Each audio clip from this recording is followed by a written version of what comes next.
The unfolding of the recent events marked a turning point in the regional dynamics of the Middle East, as Egypt and Iran coordinated in an unexpected joint operation that resulted in the destruction of nearly 2,800 Israeli homes. To understand the magnitude of this event, one must look beyond the headlines and dive into the underlying strategies, the technicalities of how the attacks were carried out, and the broader implications for both the region and the international community. The operation was not simply about missiles and explosions. It was about testing the limits of defenses, sending powerful political messages, and showcasing the evolving military capabilities of two nations that have long stood in opposition to Israeli power projection. At the center of the operation lies a combination of precision missile technology, timing, and a level of coordination that reflects months, if not years, of planning. Egyptian forces deployed their Zohir-class missiles, long speculated to have been modified from older Soviet-era designs, but with cutting-edge enhancements that make them highly effective against both hardened military structures and urban residential zones. Iran,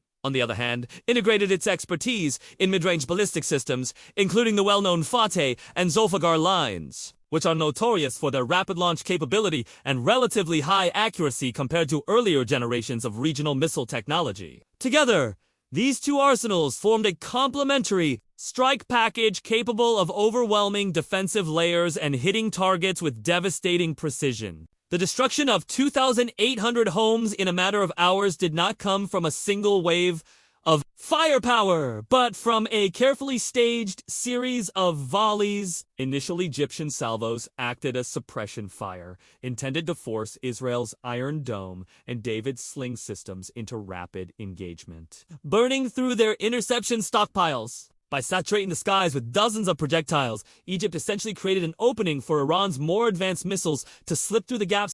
The second wave, launched from Iranian batteries positioned in carefully concealed sites, carried heavier warheads with specialized explosive yields optimized for structural collapse. These were not weapons aimed at mere symbolic destruction. They were designed to dismantle multi-story complexes, strip rooftops from reinforced dwellings, and cripple the very infrastructure of entire neighborhoods. The joint Egyptian-Iranian strike also highlighted an important performance aspect of modern warfare: electronic warfare and cyber interference. Reports indicate that Israeli radar systems experienced intermittent blackouts during the height of the attacks. While unconfirmed, it is speculated that Iranian cyber units may have unleashed electronic jamming sequences against commandant-controlled networks, possibly combined with decoys to create phantom targets on Israeli defense screens. This form of hybrid warfare, combining physical missile barrages with invisible waves of digital interference, represents the cutting edge of military tactics in today's battlefield.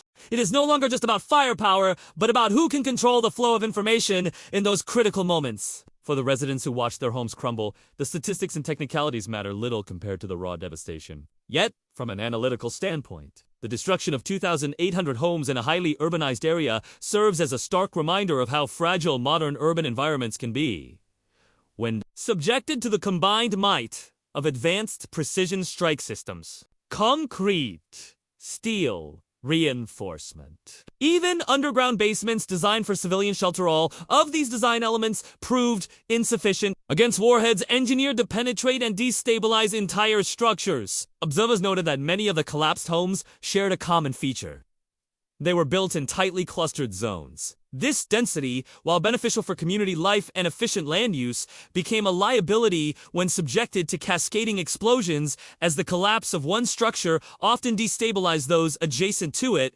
multiplying the damage exponentially. From a design analysis perspective, one could argue that the Israeli urban planning model, with its mix of modern glass-fronted homes, older concrete dwellings, and high-rise clusters, created a patchwork of vulnerabilities. The more modern units, with their lightweight materials intended for energy efficiency, stood no chance against explosive shockwaves, while the older ones, built with brittle concrete, fractured under the stress of repeated impact. Even those homes built with reinforced basements were not immune, as the vertical collapse of upper floors often trapped occupants and rendered escape routes useless. The Egyptian and Iranian choice of targeting these zones was not random, but a calculated effort to maximize psychological and material damage with limited munitions.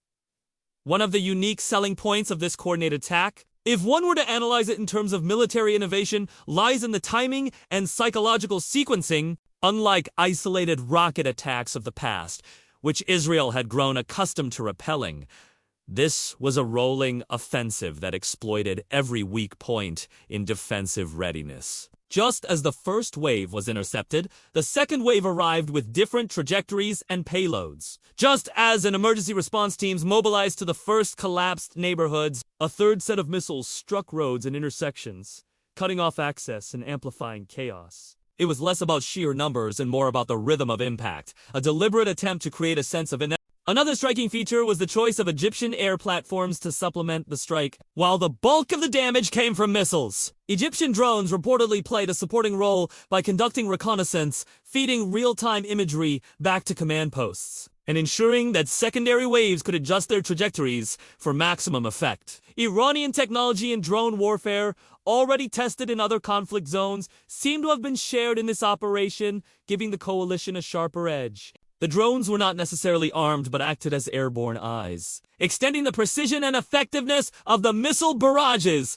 The consequences for Israeli defense systems are immense. For decades, Israel prided itself on the near impenetrability of the Iron Dome, its ability to neutralize threats from Gaza, Lebanon, and even beyond. Yet the destruction of 2,800 homes in such a short time serves as proof that no defensive shield is flawless when faced with determined, well-coordinated adversaries. The very selling point of Iron Dome, its interception success rate, was undermined in practice. Not because the system failed mechanically, but because it was pushed beyond its design limits. A saturation attack, coupled with cyber jamming and decoy launches, exposed a vulnerability that had long been theorized but seldom demonstrated in such dramatic fashion on the regional stage. This joint operation also acts as a signal of shifting alliances and capabilities. Egypt, long considered restrained in its military dealings with Israel, demonstrated that it could project force in a way that reverberates far beyond its borders. Iran, often seen as operating through proxies, took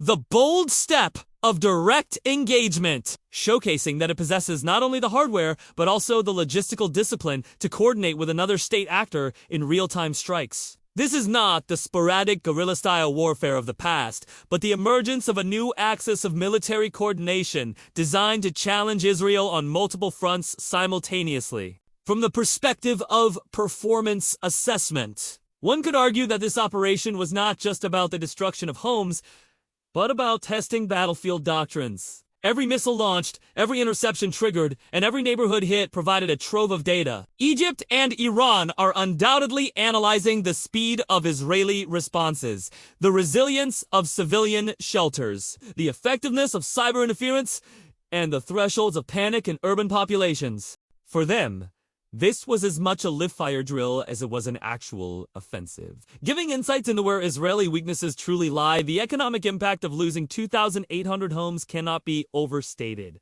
Beyond the immediate loss of property, the cost of reconstruction, the displacement of thousands of families, and the psychological trauma of losing generational homes adds up to a long-term burden on the state. Insurance frameworks, government compensation programs, and urban rebuilding strategies will now be tested under immense pressure. Each destroyed home represents not just bricks and mortar, but years of savings, cultural identity, and family heritage. The broader point, however, is that such material losses mirror the experiences long endured by Palestinians who have seen entire neighborhoods erased in conflicts. The phrase "like in Palestine" attached to the destruction underscores the symbolism of reversal. Israel now experiencing the scale of devastation often associated with Gaza or the West Bank. Technically, the precision of the attacks also calls into question the long-standing assumption that Israeli intelligence can preempt threats before they materialize. The fact that Egyptian and Iranian units managed to mobilize such weaponry, coordinate their launches, and strike with accuracy without being thwarted in advance suggests either a major intelligence lapse or a successful deception campaign. Concealment of missile batteries, possibly using underground silos, mobile platforms camouflaged in civilian terrain, or decoy equipment likely played a crucial role. This adaptability in design ensures that adversaries retain the element of surprise even against the most technologically advanced surveillance. networks. Another unique factor in this event was the symbolic targeting. Analysts observed that many of the destroyed homes were not random civilian dwellings, but appeared to belong to strategic settlement zones, particularly those situated close to contested boundaries. This indicates that the operation carried a dual message, one of military capability and one of political symbolism. By hitting settlements that represent the expansion of Israeli presence in disputed territories, Egypt and Iran sought to not only inflict physical damage, but also to highlight the contested nature of these zones. The design of the attack, therefore, was layered with both tactical and symbolic meaning, making it not just a strike but a statement. The human dimension cannot be ignored. Families fleeing, collapsing homes, children separated from parents in the chaos, entire communities rendered homeless in a single night. These are images that resonate beyond statistics. Yet, from a military strategic review, such outcomes are also part of the psychological warfare toolkit. Displacement breeds fear, uncertainty, and mistrust in the government's ability to protect its citizens. The attackers leveraged this dynamic, knowing that the destruction of homes strikes deeper into morale than the destruction of distant military bases. Looking forward, the lessons drawn from this joint operation will likely reshape regional defense planning. Israel will be compelled to reconsider its reliance on interception systems alone, and may expand into preemptive strike doctrine, hardened civilian infrastructure, or expanded alliances with external powers for enhanced deterrence. Meanwhile, Egypt and Iran will analyze the operation as proof of concept, refining their missile designs, adjusting warhead payloads for maximum efficiency, and potentially developing even more sophisticated cyber-electronic packages to pair with physical strikes. This constant cycle of innovation and counter-innovation defines the evolving arms race of the Middle East in terms of design features. The attack illustrated how mobility and concealment outclass static defense systems. Egyptian missile trucks, reportedly modified for rapid shoot-and-scoot operations, highlight a performance design that prioritizes survivability. Launch crews could fire their payloads and relocate within minutes, leaving Israeli counterstrikes chasing empty coordinates. Iranian contributions, particularly in the realm of guidance systems, emphasized how modern missiles are no longer crude projectiles, but highly engineered devices, capable of adjusting mid-flight based on GPS corrections or target updates from drones overhead. This hybrid of ground-based launch, precision and aerial surveillance marks a new level of battlefield integration. Even more remarkable is the apparent cost efficiency of the strike. Analysts calculate that the expense of each missile fired by Egypt and Iran was a fraction of the cost Israel incurred in trying to intercept them. The economics of modern warfare often tilt in favor of the attacker, as defensive interceptors are far more expensive than offensive projectiles. This asymmetry ensures that even limited barrages can drain national budgets, making such operations not only militarily effective but economically disruptive. In the case of 2,800 destroyed homes, the reconstruction bill alone will vastly outstrip the cost of the missiles that brought them down.